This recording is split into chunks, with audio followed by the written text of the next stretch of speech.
It was OSU got out-coached, outplayed. Lucas Raymond is also from Sweden, so he's an 8-time goal scorer for one of those 2 games they have in Sweden. So I don't know which one it is, but it's going to be one of the 2, so lock This that. doesn't make any sense. I was pissed. Fumble recovery happened. I'm going to be honest, I turned off the game. I checked back in. That was the final. Defense here, baby. Come on. They're walking up to the table blind. I'm betting fucking blind.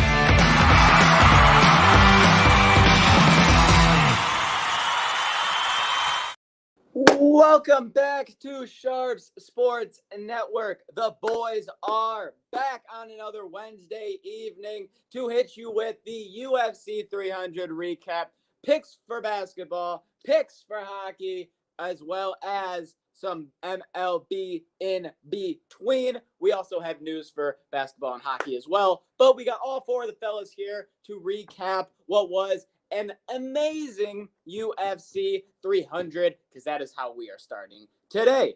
We got McDilly, we got Tycho, we got Snoop Luke, and we got the Wanderer. How we doing, fellas? We are doing fantastic. UFC 300 was absolutely banging, and you couldn't have asked for a better card. Jesse, let's just start right there.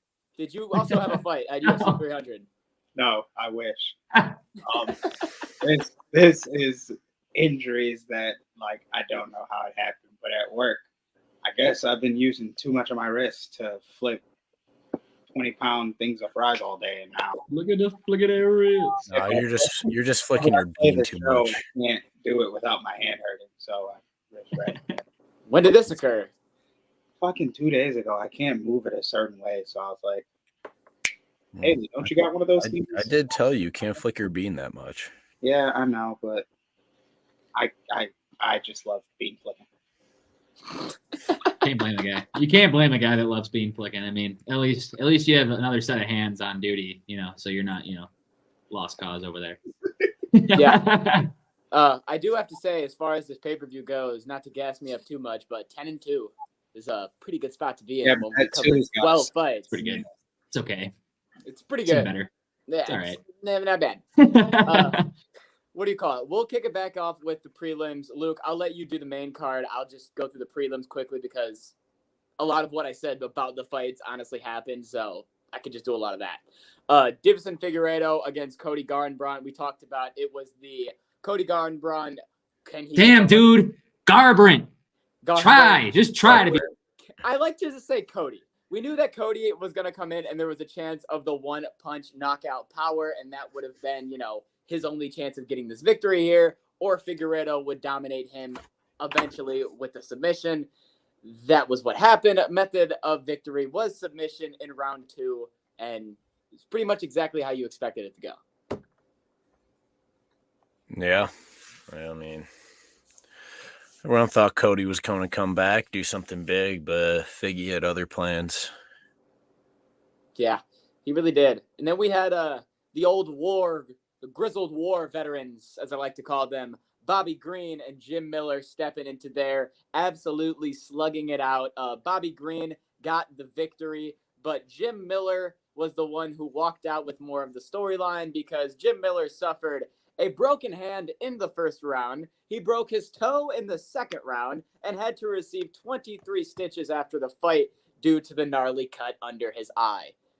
This is obviously Jim Miller competing in UFC 100, 200, and 300, and being at the age that he is, not coming out with a win, but still coming out, finishing that fight, going to a decision with those injuries, just showing Coming he's out still with in getting awe. the shit kicked out of him.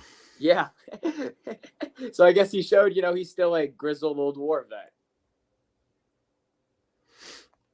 187 to 58 were the strikes.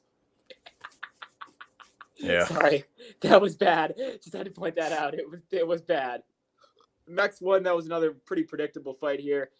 If she did what we were expecting her to do, and that was Jessica Andrade coming in here against Marina Rodriguez. I will always say Andrade till I die. I've done it my entire life, and that needs to be a problem. That needs to be stopped. She comes in here with the decision win. Tyler and me pretty much said, we can guarantee you one thing, and that is going to go to a decision. And it went to a decision, and that was... with her, it's either a first-round stoppage, no matter who's doing it, or it goes to a decision. It's going to be one or the other. Next up here, we had Jalen Turner and Renato Moicano. That is who that is. I was put on an island here. Everybody had the tarantula, and I was sitting over here riding Renato, and Renato got it done. It was almost a bad night, though, because round one, Jalen Turner had him in a bad spot. Jalen Turner definitely took round one, and then in round two... No, Jalen Turner won the fight until he wanted to have a walk-off KO and walked away. Got knocked out the last minute.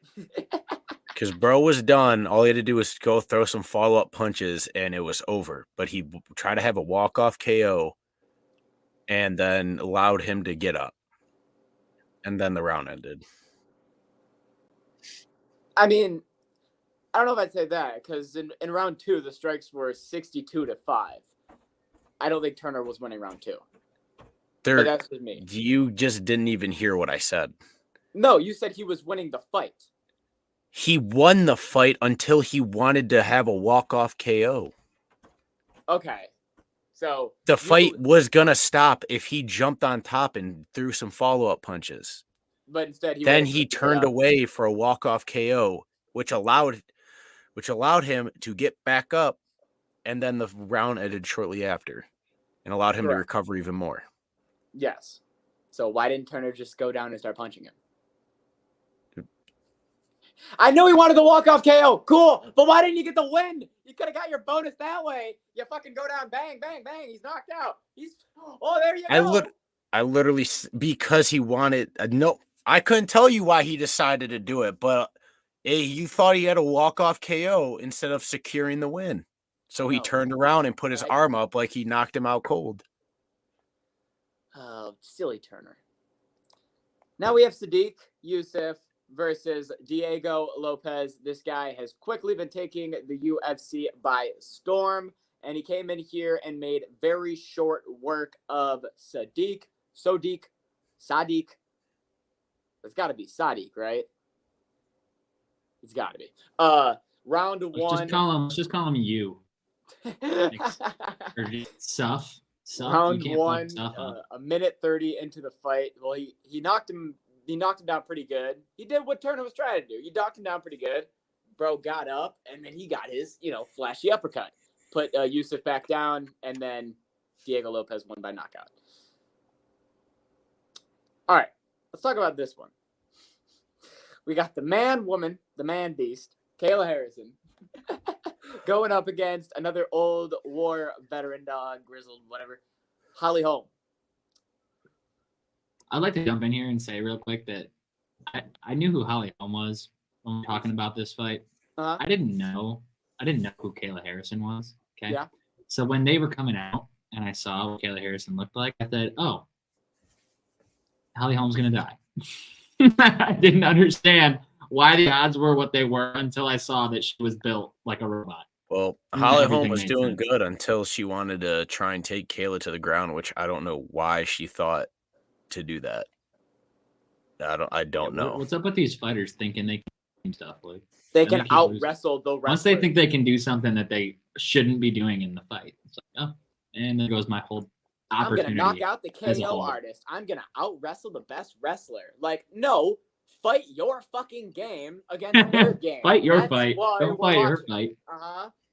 Or you're his fight, whatever. And you're versing a wrestler. Be a fucking kickboxer. Don't go be a wrestler. I'm not saying Holly Holm is a kickboxer. I'm just saying in general. And Kayla Harrison, obviously, she won the fight by submission in round 2 because Holly tried to wrestle her. So it was what you would expect. Moving on, Aljamain Sterling, Calvin Kattar. This was one of my losses strictly because I hate betting against Sterling. If you didn't hate him so much, no, you could have won 11 for 12. Luke saw through it. Luke took his hate out of it and used the logic, and that's what I should have done. And that's why Sterling won the fight in decision. He was piecing him up rounds 1 and rounds 2. Round 3, he didn't really have to do much because the fight was already won. So yes. This was a get blown out loser type scenario. Aljamain Sterling took Kattar to the ground and just manhandled him. He couldn't do anything. Aljamain Sterling's a beast on the ground, but it was very obvious Kattar had close to zero ground game. and could 100%. not get back up. How do you think Sterling is going to continue to do at featherweight? As long as he doesn't get caught, pretty good, probably. Okay. Next fight that we have to close out the prelims, and it got a performance of the night as it should. It was a war. I think I said it best when I said you have two absolute madmen with iron jaws, and that was what we saw with Yuri Prohaska and Alexander Rakic. They went to a decision. Yuri won the fight. Or my bad. Yuri won by KO. I don't know what I'm talking about with decision. Yuri won by KO in round 2 with 3 minutes into the fight. The first round, things are starting to get a little chippy. And then the second half of round 1, all hell broke loose. And that continued into round 2. To me, this looked like a Street Fighter fight. If you want me to be honest, that's the best way I can describe Yuri when he goes into that fucking mode of just forearm, knee, kick, and he's just spamming square, circle, X. It's like a Street Fighter game in my head. Yeah. That's the best way I can describe him. I mean, he just went all out. He just did what he does and just goes full attack and doesn't let up. He's such a fun fighter. I love that he came right back in, and everyone's always worried when there's a big injury. Oh, they'll come back and it might be a little different. No, that was the same Yuri that I saw when he left, and I like that. All right, I'll let you kick it off here with the main card. Well, the first fight was Bo Nichols and Cody Brundage. Cody looked good in round 1. There's like, oh, okay, you're looking better than plus 850 that you were. My pick was Bo Nichols, but honestly, just for the fun of it, I wanted Cody to win because that'd be the biggest upset in UFC history. And then he was doing good on the ground. And then eventually he just couldn't do it anymore and got submitted.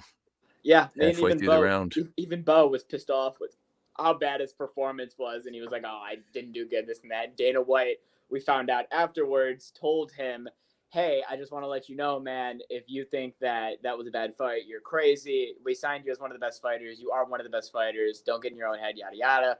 And that was cool for Dana to give him a little pep talk, saying, "Look, man, I wouldn't have put you on the card if you weren't a good fighter."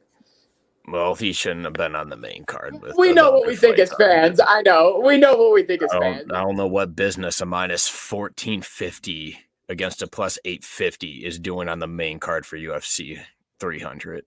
Yeah. I get Bo Nichols is good. He's beating up a lot of garbage fighters, but you're going to put minus 450 against a garbage fighter on the main card. That's honestly ridiculous. I think Tyler said it best, where it was like, okay, so the UFC was pretty much looking for, like what we said, a Bo Nickel immediate victory to get the people going, or a Cody upset to get the people going. And like I said before, Tyler said it best. This did neither. It didn't do either one. The fight was over. Honestly, that's not even it, because this guy's been getting fed pay-per-view main cards since he's got in. What I mean is, it wasn't like an immediate mauling. It was like an okay fight, and then he got him on the ground, and he won. It wasn't. It was out of the 5 fights on the main card. I would definitely rank it 5th. You know what I mean? Don't get me wrong, Bo Nichols is good, but against these garbage ass fighters, yeah. What is he supposed to do? I've said it many times before on the other main cards. There's been a lot of other fights that got basically bullshitted and moved down to the prelims because of these fights. And him moving up the pay-per-views up to $80, that's not what I want to see. Fuck no. Yeah.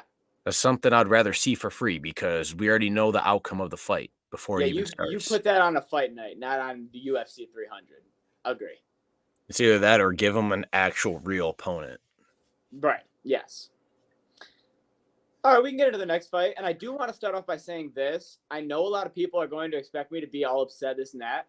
This is probably the best I've felt after a Charles loss, because it was a great fight. He had the chance to put him away round 1. Armin. Well, before we get into details, let's just announce it. Charles Oliveira and Armin Tsarukyan went at it for 3 rounds, and Tsarukyan came on top after coming out of 2 very deep submissions. Yes, that's what I was gonna say. So Armin won by decision, and I think that's the right call. I think he won the fight. I think that Charles could have put him away round 1 when he had that first immediate choke on, and Armin went into fucking Super Saiyan mode and managed to. You could see this man's face turn bright red, start shaking, and he's physically fucking using all his power to get out of the chokehold. I mean, at that point, like me and Luke said in real time, we haven't seen something like that since Ortega and Volk. After that, I was like, okay, Charles, you're not supposed to win this fight. That was when you were supposed to put him away, and if you can't put him away there, you're not going to get a better chance. And he had one more chance in round 3 with a minute left. But what separates this from the Volk moment is Volk looked in sheer panic. Sarukian looked like he wasn't panicking for a second. That man was so comfortable being so locked in a chokehold that I was like, oh, like I thought the fight was over the first time, and then I was like, okay, this guy's not panicking as hard. Yeah, he's trying with all his strength to get out, but like I see no panic. And then he gets into it again at the end of the fight. Oh, it was rage. And then bro literally was just laying there like, yeah, I'm fine. He was like in a deep chokehold for like, I don't even know what, like 20, 30 seconds. And bro was just chilling there. Yeah, he's like, I just need to lay here till the bell rings. But I thought it was, and I think you can agree with me. Obviously, up to that point, it was fight of the night. And I think this was the second best fight of the night if I'm, being picky. But I thought it was a great fucking fight. I thought it was close. It was back and forth. Charles lost, as, the right call. But yeah. Great fight. I thought it was great. I was happy. I mean, I didn't think it was as close. I mean, the big reason is like Charles had big moments where he had the submission attempts, but other than that, really, Sarukian was just taking more control of that fight. He had the submission attempt in the beginning and at the end, and then all in between was Armin. And especially on the ground game, most of it was just Sarukian dominating on the ground. Yeah, those fucking elbows that cut bro open, those were vicious. Mm-hmm. But like I said, I'm not all upset. Like, oh, Charles lost. Like, great fucking fight. And then the next fight, no one's seen coming, except for if you just had your faith out just because you love the guy. Yeah, Justin Gaethje got knocked out with 1 second left in the fight in the 5th round by Max Holloway. Holloway was the sharper fighter, broke Justin Gaethje's nose in the 1st round, and Justin Gaethje just couldn't get going, and Max was just outboxing him. It was just tagging him, staying distant. Just tagging him up all fight, and then Max decided to throw, like he's done it before, pointed to the center and was like, let's throw down, let's just swing. Does that. Gaethje missed on like 3 or 4 big ones that could have easily put Max out, but Max swiftly just dodged it and connected on his shot and the final shot, which put Gaethje's lights out. I mean, this is literally everything that I asked for every single time that I watch UFC was the last 10 seconds of this fight. So I know you guys know me well enough to where you know that was probably top 1 moments of UFC history for me. That was one of the best knockouts in UFC history. Yeah. That was not just for a casual, but for a hardcore fan. I want you to know that moment is just as big. That shit was nuts. When he said, like, when he made the motion, like, let's fucking go, like, this is it. I'm like, fuck yeah, this is it. And like, you guys have been fucking dogging each other this whole time.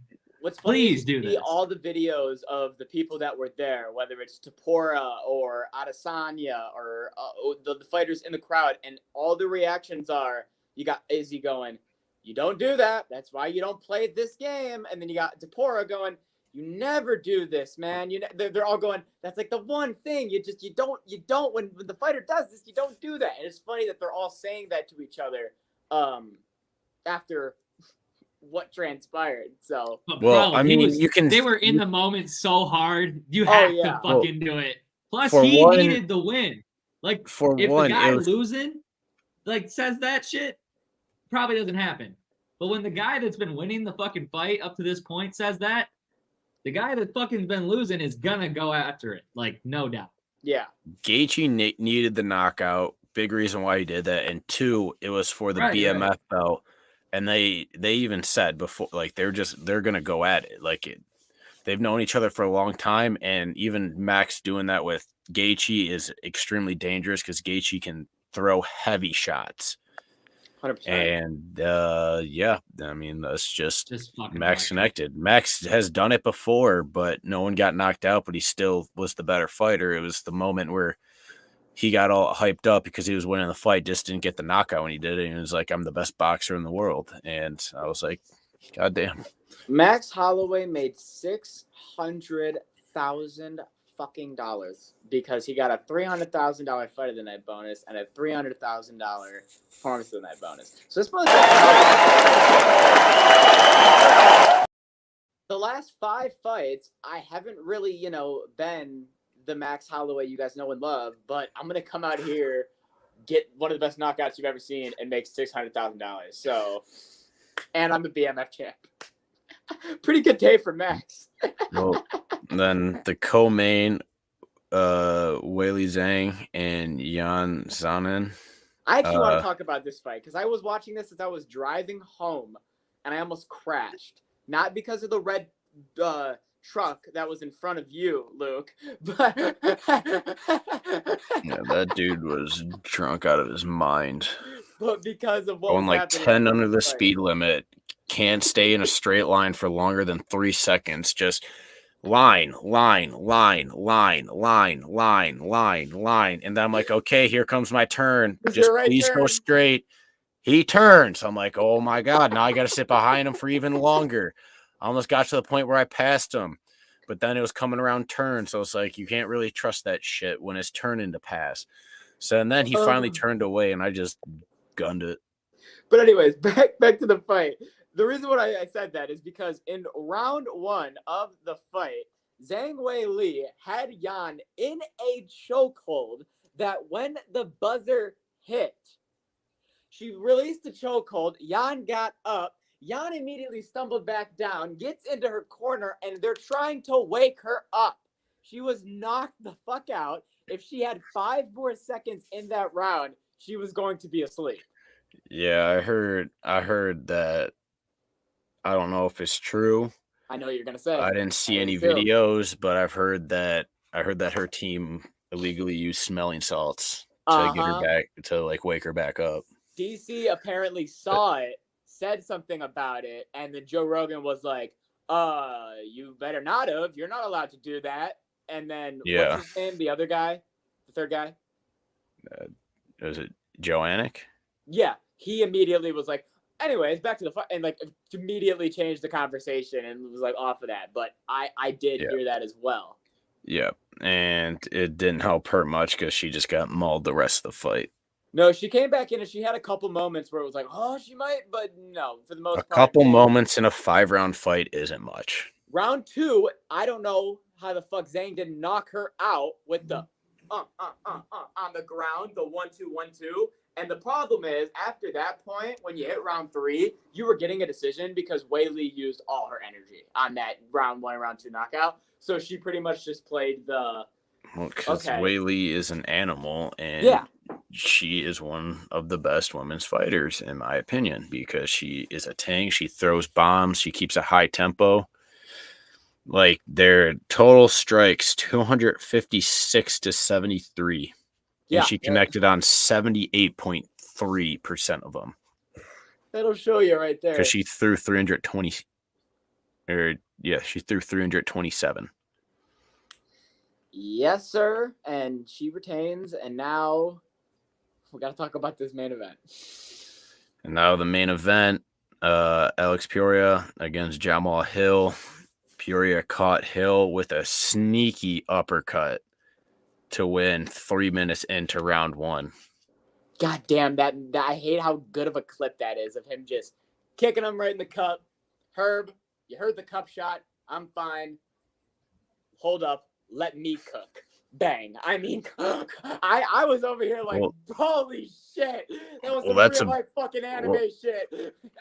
Well, that's honest. That's because, like, I mean, he had him pressed up against the fence. If they took their time, they would have got broken up and reset and having to come into the middle. Did you see Hill's face off the one shot when he was just looking up at him like, holy fuck. I know it was the face of like, I don't know what just happened, but it literally in his face was like, holy fuck. He was in utter shock of what just happened. Well, it usually tends to happen when you get TKO'd. Like, look at this absolute man beast, this Mr. Potato Head looking motherfucker that just potoned me to the earth. I mean, I'm sorry, but this is one of the better knockouts I've ever seen coming from a man who had one of the better knockouts put on him. So, Jesus. And that's UFC 300. Overall, best card of the year so far? Yeah. I agree.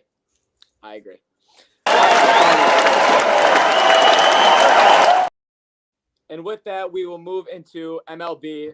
But first, a word from Sharps. So why not? Sports bettors, you need to download Sharps, the better social network. With Sharps mobile app, you can tail your friends' bets with one click. See a bet you like? Just click the whale tail icon and boom, it will open in your corresponding sportsbook. Sharps securely connects to major sportsbooks like FanDuel, MGM, Caesars, and more. So you can not only track your bets, but share your bets in creative ways. So gather the degens, download Sharps for free, and join our fast-growing sports betting community. Alrighty. We got the world of baseball, aka MLB. So, Jesse, first things first, I want to talk about somebody that's not being talked about.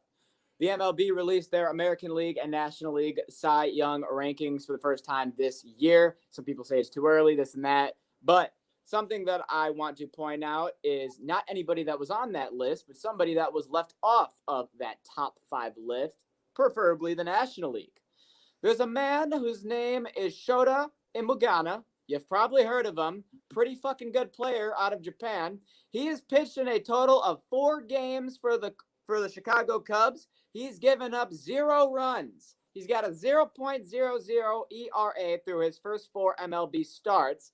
Yet he's getting no love on the Cy Young Award thing. So my question to you is this a situation of they are just waiting to see what happens and expecting, his numbers to get higher? Or is it something else? I think it's a rookie year kind of thing because he hasn't been. This is year 1 for him, right? Yes, this is his first MLB year. They just want to see if they're not respecting his competition. That's what I think it is. Tyler? Even if he's played good games. Here's the problem. Shohei Ohtani set the bar way too goddamn high for these Japanese pitchers, man. You're not out there hitting dingers. You're just pitching good. You're not good enough. What? What do you mean I'm not good enough? You see where the bar is. You gotta hit the ball 450 feet and also get 12 strikeouts and have a 0.0 ERA just to be better than this guy. All right? The bar is up here. You pitching lights out gets you like here because this is where the bar is at, okay? It's not his fault. I just think Shohei set the bar way too high. What's his innings pitch? Do we know that off the top? I can go to that right now on the ML. Is he 4-0 in these games too? No, he's not 4-0. Okay, all right. Cubs choked a couple. Yeah. That's tough because this guy's lights out. Well, Seiya Suzuki, the other Japanese, player that, oh my God, this is actually perfect. While this is loading, I can talk about this. The San Diego Padres announcer, you got some fucking balls on you because the Cubs played the Padres. Did you see this? This happened 2 days ago, and there were some Cubs fans that may or may not have had the nationality of Suzuki and Shota, right?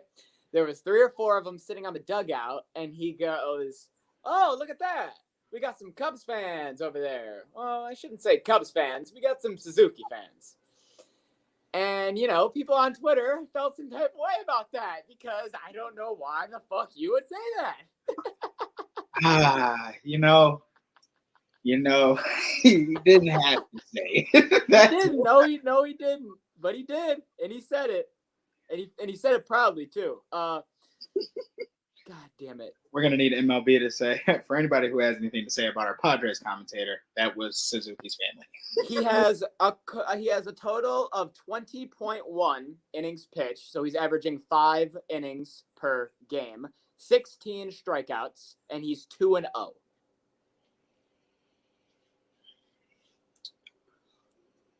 That I feel like he'd have pitched more innings. I don't know why that seems like a low number in 4 games. 20-4, so that's like 5-6 innings per game. Yeah. Usually there's like a 0.7. I feel like. Right. You're waiting for that extra. Yeah, I need another 20 innings out of him. I wouldn't put him in the voting either. Next team that I want to talk about is a team that, trust me, I did not want to talk about, and I was hoping they would fall off before, we got to talk about them, but they're playing the best baseball out of anybody in the MLB. I don't know why, but they are, and that's the Kansas City Royals. They have won 8 out of their last 9. After yesterday, they have now won 9 out of their last 10. They're currently first in the AL Central, and this is something nobody was ready for. This is something nobody had predicted happening at any point. I'm not sitting here saying the Royals are now going to be a contender to win the American League Central. But what I am saying is that them having a hot April is not something I was ready for. I wasn't ready for it, but they do have a lot of concept bats. Yes. That's how they built their entire. Yeah, they're built to get on base. So as long as everybody's doing what they're like, yes, a lot of teams are built like that, but like that's literally the Royals. Like they have Will Smith, and that's like the only guy who might get you some yard. But I feel like. Do you mean? I think you're talking about somebody else. You said Will Smith, and he's on the Dodgers. I think you're thinking of somebody. No, else. I'm thinking of their relief pitcher. I'm sure.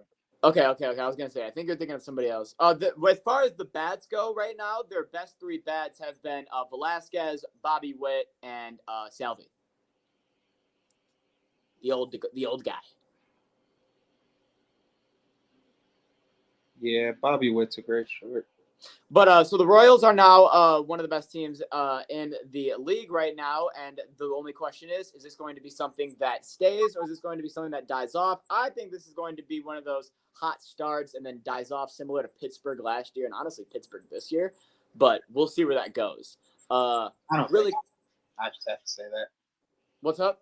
I don't think the Royals are good. We skipped the White Sox period when they were supposed to be good. So now the Royals and the Tigers, everybody's bleaching into being kind of good in this Central. I would much rather have to worry about the Royals than Cleveland, because Cleveland's one of those teams that they don't have, like besides Jose Ramirez, they don't have a main superstar, which means that every day you got, the Naylor brothers go back to back. Oh, this guy went and had a 2-homer game. And every day there's a new guy. I don't like that. I like the AL Central is the equivalent of the NFC North 4 years ago. Yeah, it's very unpredictable. I don't like it. Yeah, and I think that what's going to happen in the AL Central is going to be the same thing that happened in the NFC North. Once one of these teams gets really good, the other 2 other teams are going to also be really good, and it's going to be like all at the same time. I don't know why, but I just feel like that's the way it's going to go. You could very well be right. And speaking of the AL Central, our next piece of news is going to stay in that AL Central because the Chicago White Sox, I told Tyler this to make him feel better about his Marlins. They are the worst team in baseball. Miami's won 4 games. Chicago has won 2. They have lost 13 out of their last 15 games. And on top of that, they have 1 home run in their last 9 games. They are playing horrible baseball. Their current record is 2-16, I believe, on the season. 1 home run in the last 9 games in the gutter. And the attendance is second worst in baseball, obviously followed up by the A's. Jesse. It's the White Sox. 2-15. 2-15. Thank you. I don't think the White Sox can be good for the fact that I don't think their players want to play for them. I don't think any White Sox are happy to be White Sox right now. So they just don't care. Like, you can't look at them playing baseball and tell me they care. They're all a bunch of hobby biases, and what's that going to get you? Something here and there, but how much are you going to win? No, you got nothing. And as far as prospects go, they have Colson Montgomery. That's it. They have 1. They got Garrett Crochet. At least they got somebody who can pitch. They brought him up. He's starting. Yeah, Garrett Crochet is doing well, but the problem is that what the White Sox have shown is anybody that starts to pitch well, trade deadline season, you'll be out of here. So And they'll get Don't you get no too bets. excited. They'll get you no bets to have any run support. Luis Robert and Eloy Jimenez, I guarantee trade deadline. One of them gone. Get Luis. See ya. He deserves better anyways. Both of them will probably be gone, but I hope. one of them will for sure leave. So they're in a pitiful state. Real quickly, I want to give a shout out to Andrew McCutcheon, 300 home runs. I feel like everybody loves McCutcheon on the podcast, so shout out to McCutcheon, 300 home runs. We love you. But the last thing on the podcast that I want to talk about is something that I have talked about last season with the Baltimore Orioles, and this is why they're quickly becoming one of my favorite teams in the league. Now, we talked about the hydration station. We talked about the fact that after they were hitting home runs, they now have a man, they still do, that is in the crowd with the hose on extra base hits and home runs that sprays the hose and goes crazy, and everybody loves it, and everybody in the fans wears ponchos, and they make a whole thing out of it. And the Orioles were not showing their home run celebration yet this year because, in their words, they had something big in store. Well, they finally debuted what that was, and my fucking God, do I love it. The Orioles debuted the Homer Hydration Station. And what this is it is a giant, you can't see up there because, the video. It's a giant keg of water, and then it has 4 funnels with, the tube for the water to come out, and that would be everybody who was on base. So, for example, if it's a grand slam, everybody has the funnel, everybody drinks out of the hydration station. If it's a solo homer, you do it, and then that is their thing. That's fucking awesome. That's exactly what I'm saying. They're great. I love the great. Orioles. Last year, they did. They do everything right. They got great owners. Yes. You know what else it is, though? That team is full of young fucking kids playing. Uh-huh. So, they are creative as fuck. Props to the Orioles. They all got the college mindset. I like you said, and I think that is a big part of what helps this. Yeah. I love it. I think that Baltimore, in my opinion, is one of the funnest teams in baseball. They're good at making baseball fun, and just for that, that's a big reason why I'm such an Orioles fan. But Jesse, I assume you have to love this. It's your team. No, the hydration station, ultra. That it's great. It's phenomenal. You smack a grand slam, and then you and your boys get some hydration. And then you and your boys, you go get some water. I mean, you're going to be thirsty anyways after that, so I feel like it works perfectly. I was trying to find the clip so I could show you guys, but I am having trouble finding it, so I'm probably just going to move on and say, fuck it. I would like to shout out the Cubs and the Diamondbacks for that phenomenal game of baseball last night. Phenomenal. I agree. Great game of ball, 23 runs. That's what we like to see. Oh, yes. Yeah, I'd like to shout out the Diamondbacks for nailing my parlay for me while I was sleeping. That's how Marte, Not watching that this guy. game. I cannot find the video, but I just remembered there's one more thing that I wanted to bring up for the MLB. Okay. Angel Hernandez. Yes, we have hit that part of the year. We're like 2 weeks in, and Angel Hernandez has already made fucking headlines. And a big reason why is because the AAA has decided to implement robot umpires, and they've been doing great. As far as you have a challenge where you can challenge if it's ball or a strike, and the robot umpire does that as well, and everybody loves it, and it's great. Then we move over to the MLB, and we get Angel Hernandez in prime form, and we get situations like this. 2-2. You have got to be kidding me. Wow. So, you know, What's crazy is the pitch before that. Whoa. 2-1. And, oh my goodness. 2-2. You have got to be kidding me. What in the Come on, man. 3 in a Come on, row. man. 1, 2, 3. Be in a row. better. That's so bad. All outside the zone. 1, 2, 3. The catcher didn't even try to frame the last one. He just fucking caught it and hold it. And he knew he was going to get the call. And he did. Well, good for him. I mean, I didn't know you're going to get it. So outrageously bad. And when you talk about the fact that in AAA you're seeing robot umpires, you move to the MLB and you're seeing that, you're going, wait a minute. Why are the amateurs? Why are we doing things better in the minor league? Should be Because flipped, we got right? jobs. Send We're Angel trying to out do there. the jobs. God damn it. The robots can't take all our jobs. I'd much rather have a robot than Angel guessing. He's guessing. Blame the union. He can't. There's no way, bro. You can't tell me he can fully see the baseball. You can't tell me he can actually see it. There's no way his eyes are still working. He's not the worst. He is no. He is the worst. No. Jesse. What I'm about to say is a fact. That was the statistical worst call for a major league umpire on a ball strike in Major League history. Yes. It was Dylan. It was statted. But Dylan, while we have you up here, like, you know, main screen and stuff, Jesse, Luke, hear me out. I think Dylan's going for a Chafin look. Am I wrong? No, why would you say that? No. I immediately saw his. Come on. No. It's a Chafin look all the way. Am I That's wrong? that's Or is Josh that Hader. not who he's That's starting to Josh resemble? Compliment all day. Dylan, you gotta fully grow the stash out. I'll do it for Chafin. Keep everything else nice and tight, but just stash only, because you're starting to look like Chafin. Nah, you're giving me Chafin, fucking Larry Walker, fucking Josh Hader. You look like all of them.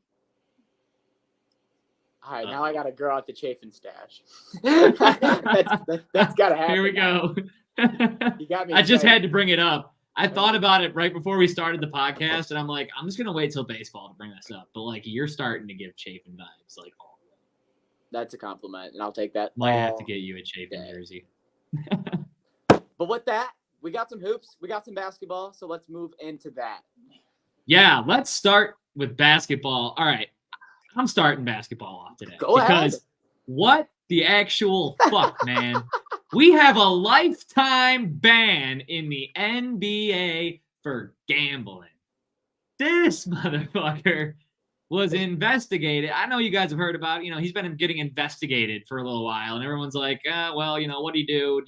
Is he in a lion situation? Not exactly.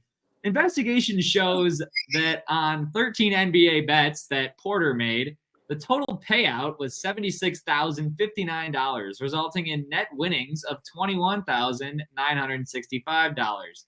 3 of the bets were multi-game parlay bets that included one Raptors game in which Porter, who plays on the Raptors, bet that the Toronto Raptors would lose. That's hilarious. Buddy, there's one rule. There's one rule to not get a lifetime ban. And that's pretty much don't bet on the sport or the team that you're a part of. Bet on all the other stuff, but don't bet on the shit that you're a part of. And let's remind everybody, he has a brother in the league that just got signed to a max contract. So, like, you know, he's good. But, like, is this guy, was he going to be in the league much longer? I don't think so. Is that why he was betting? Probably. Trying to make the most of the time he had, trying to get some extra cash before, you know, he got fucking shipped out because he's ass. But no. Instead, he started betting on Raptors games, and he's literally playing for the Raptors. And for those of you that aren't aware, this all started when he got there were suspicions because people were putting insane amounts of money on his under props. And then he would go into the game, play for like 3 minutes, fake an injury, and go out of the game. So the under prop was hitting no matter what.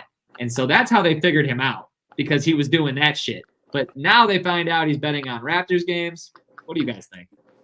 I think the craziest part of this is, like, I want to see the game he bet them to lose and what he did. Like, I would love to see that because... Right.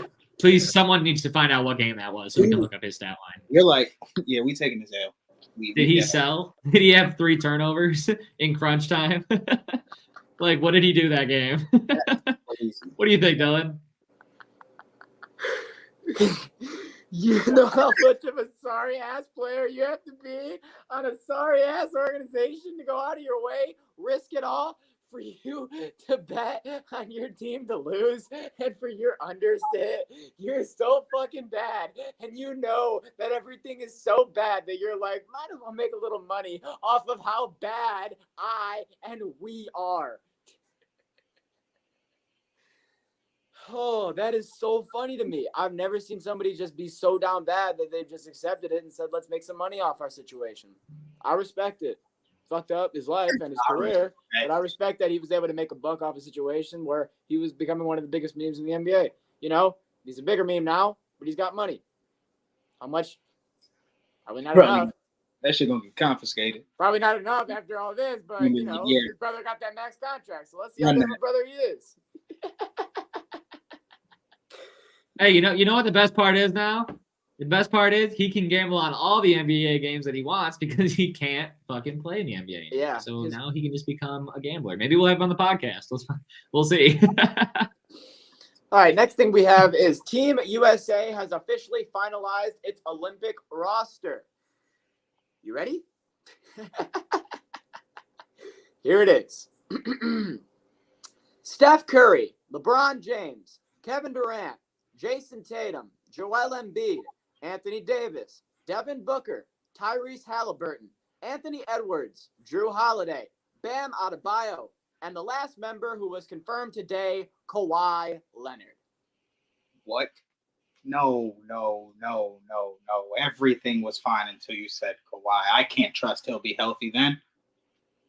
Who cares? Who fucking cares? If Kawhi gets hurt, you put in Bam, Drew, AE, Tyrese, Devin Booker, AD, Embiid, Tatum, Durant, the King, or Curry. Who cares? This team is loaded. I want everybody. They will not lose a game. I want everyone running the floor like this is goddamn hockey. I'm talking shifts, baby. We're getting most energy out of everybody, and I need all. We're winning by 50 every game. I don't want nobody being tired. This team is fucking juice. This is the best team I've seen since LeBron, D. Wade, Kobe, Melo. That team. Oh, yeah. Because they put all the current All-Stars on Team USA. I don't know if you saw, but there's currently out of the 1, 2, 3, 4, 5, 6, 7, 8, 9, 10, 11, 12 players. I'm looking at 12 All-Stars. Yeah. 12 All-Stars and 1, 2, 3, 4, 5, 6, 7 fucking champions. You know what I mean? Like, this team is juiced. It's a bag. If we lose, it's gonna be embarrassing. I think this team is, you know, it has potential to go out there and beat the shit out of everybody and not lose the game. And I understand people are gonna go, we're doing, you know, what if Giannis or Jokic they're going to be the only player on their goddamn team.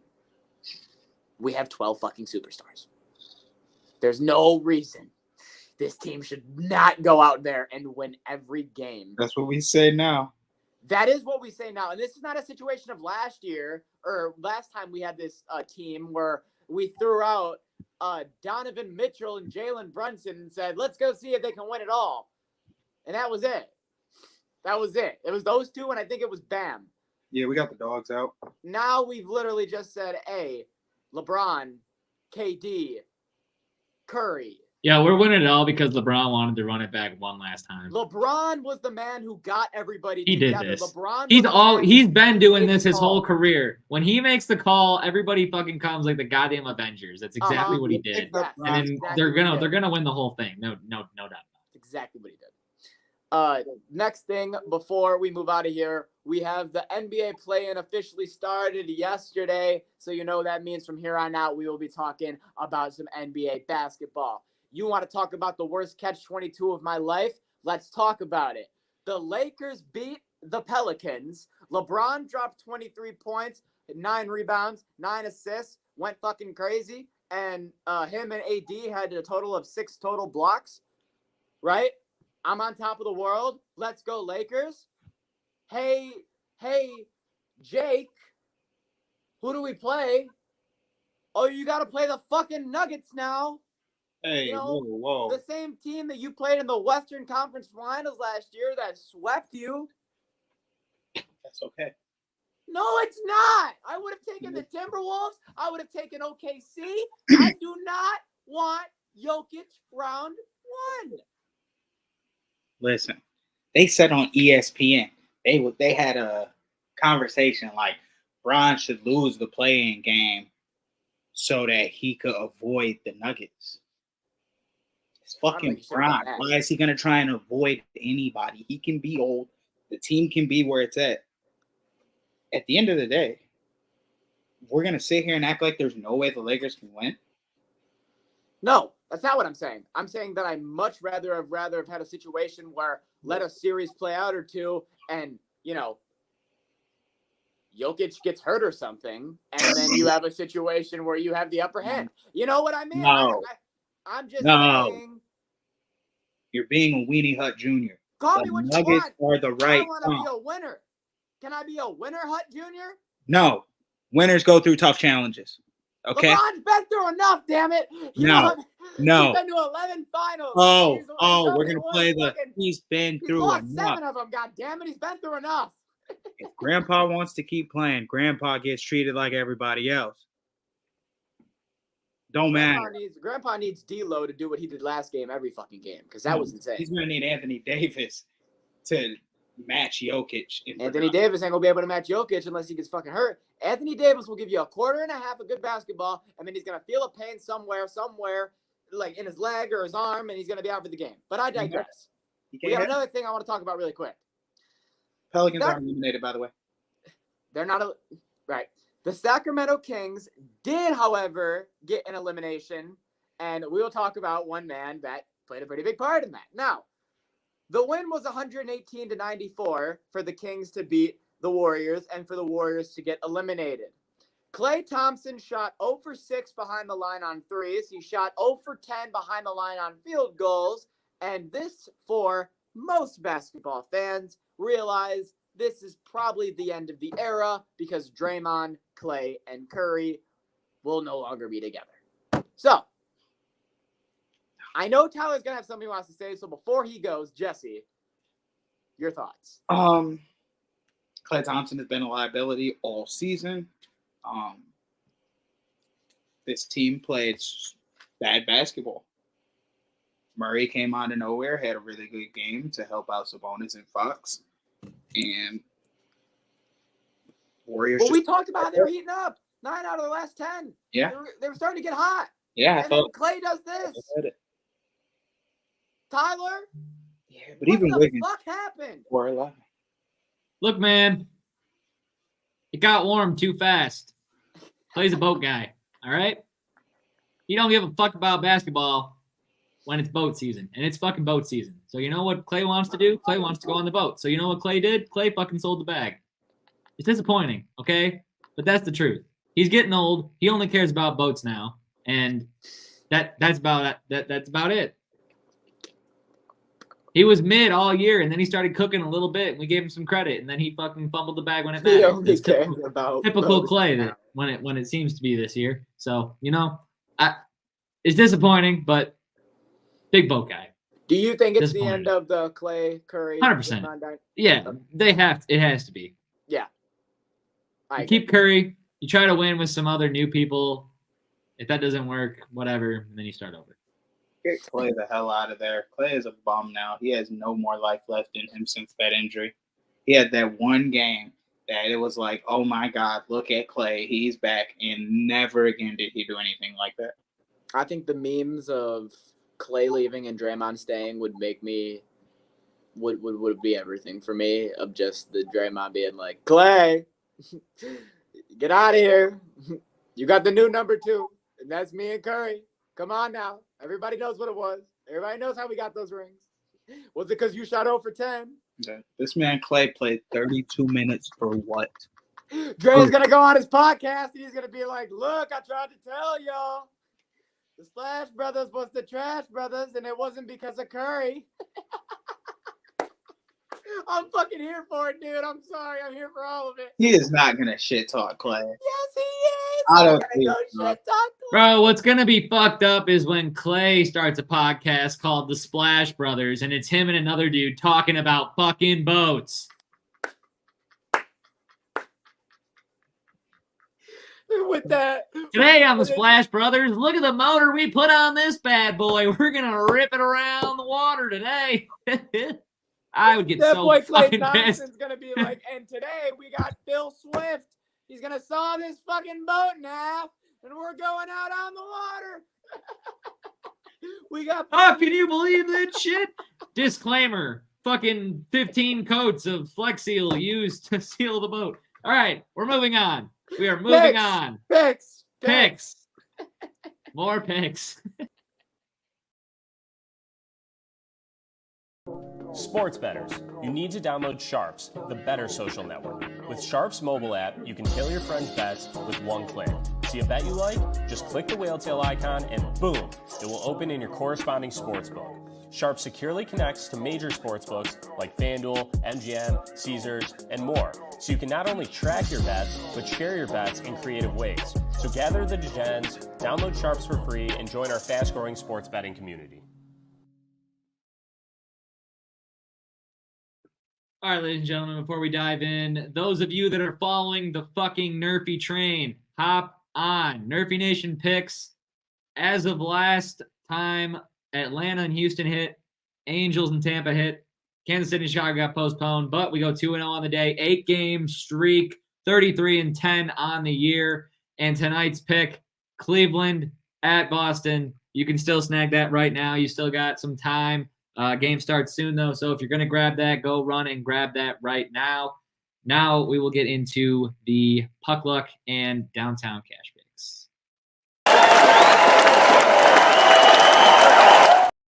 I don't like the way the flow of the basketball picks are going because back-to-back games, it is going to be split 2-2. You know, I'm gonna take John and them boys. Fuck Dylan for taking my pick because I was gonna take the Bulls because now, give me the Nets. Fuck me, we all said the Bulls. You started it. Well, I didn't say that. I was saying under my breath, take the Nets, take the Nets, take the Nets. I want the Bulls. Give me the Bulls. And you took the Bulls. So I'm like, fuck this fucking guy. Who does this guy think he is?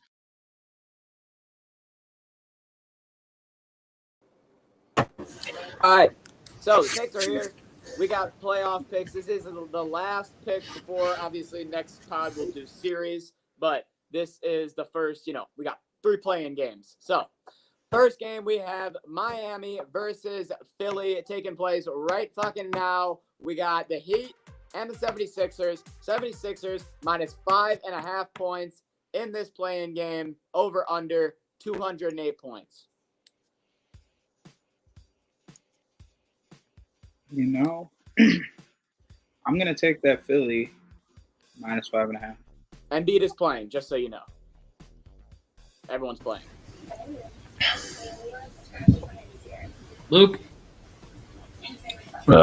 Philly. Okay, that's 2 for Philly. Tycho? I'm fading Philly. Fuck Damn them. right. Give me the points. After what I saw yesterday and what they did to my Red Wings, give me Miami. Fuck you, Philly. All right, next game. 9:30 p.m. on ESPN. Another play-in game. This one is for the elimination. We have the Atlanta Hawks going to Chicago to take on the Bulls. Bulls are favored minus 3.5 points. Once again, everybody's Man, you know they love to say it. F. Trey Young. But I'm taking the Hawks. They're going to be saying it tonight. Yeah. They think DeRozan is going to carry these boys. There's no Zach LaVine, but the Bulls are favored minus 3.5 because of Vooch and DeRozan. So it's Vooch and DeRozan against DeJounte and Trey Young. Give me the Hawks. 2v2. I'm going to take Atlanta. I'm going to take that Atlanta money line. Jesse? I'm taking the Bulls. I don't want to see the Hawks even play one more play in the fucking playoffs, and I don't want to see the Bulls either. I hate that both of these teams even have the opportunity to win the playoffs. But I'm going to those two guys. Luke? I'll take the Bulls. Alrighty, game number 3. This takes place on Friday at 9:30. Winner gets into the playoffs. Loser goes home. We have the New Orleans Pelicans versus the Sacramento Kings. The spread is the Kings -1.5. Over under 214.5.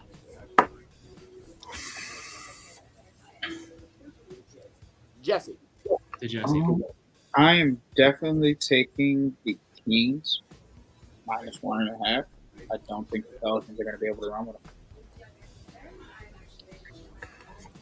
Luke. The Kings.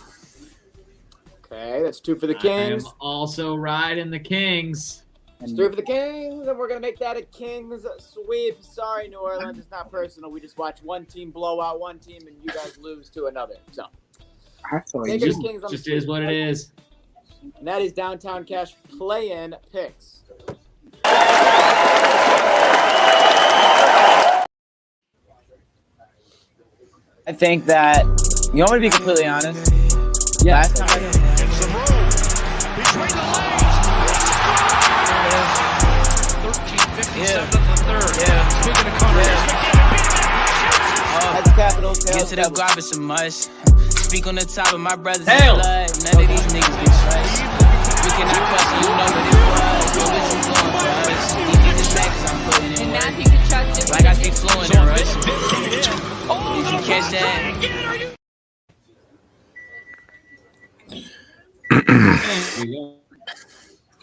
All right. For game number 1, we have the Toronto Maple Leafs headed over to Tampa to play the Lightning. It's happening today. In about 2 minutes, it's going to start. But there's not that many fucking games left that are decent. I get it. Toronto is 24-10-6 on the road, and Tampa is 24-11-5 at home. The over/under 6.5. The last 10 for the Leafs are 6-3-1, 5-4-1 for the Lightning.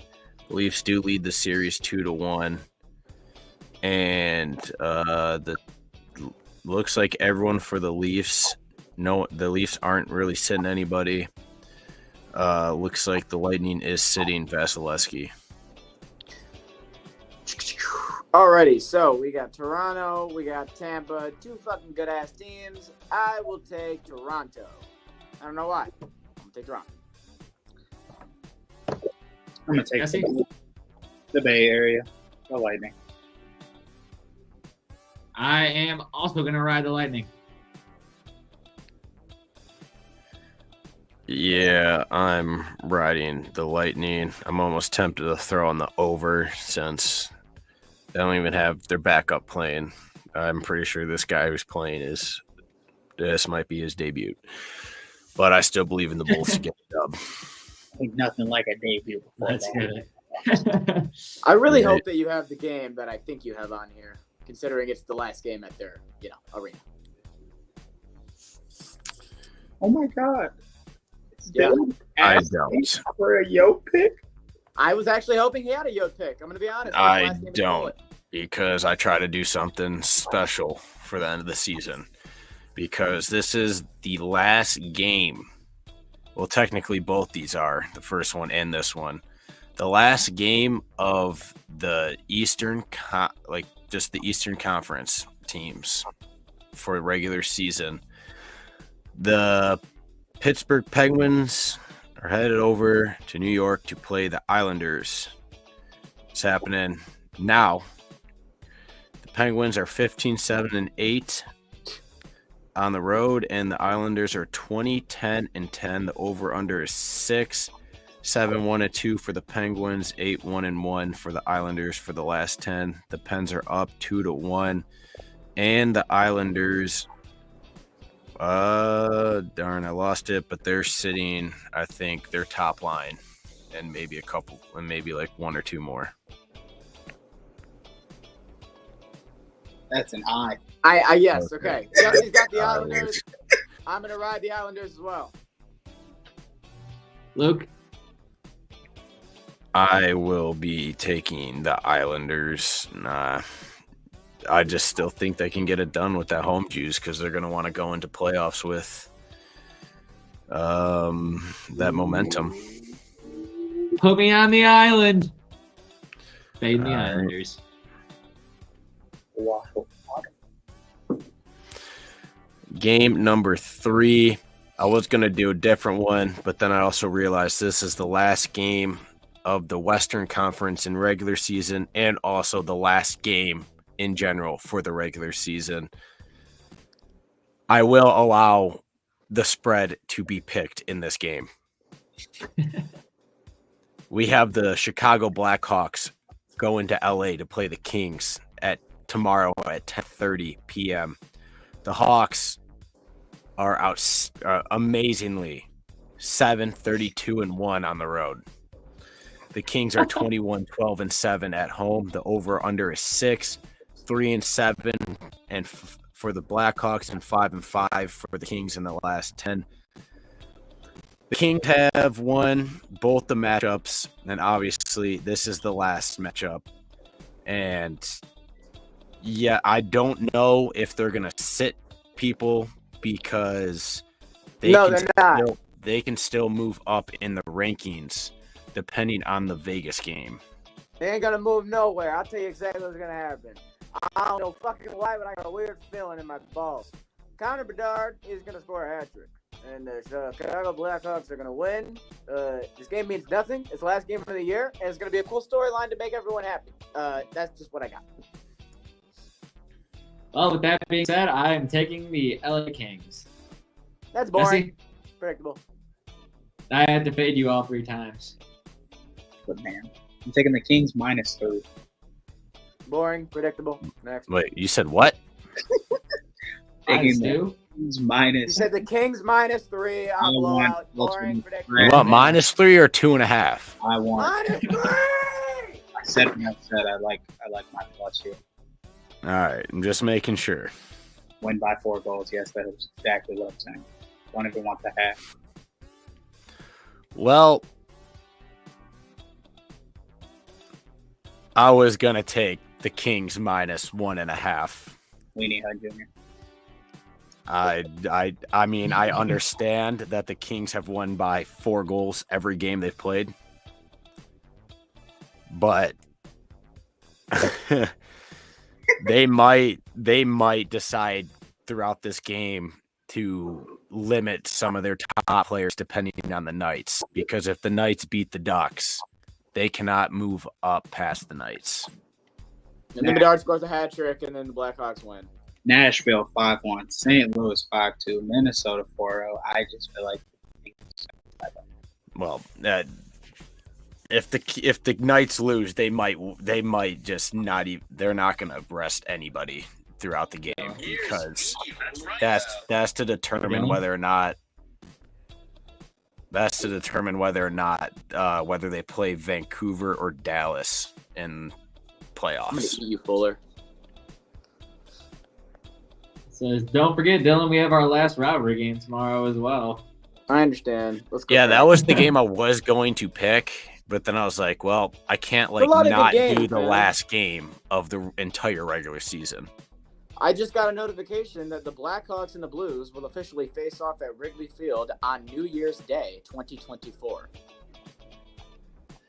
So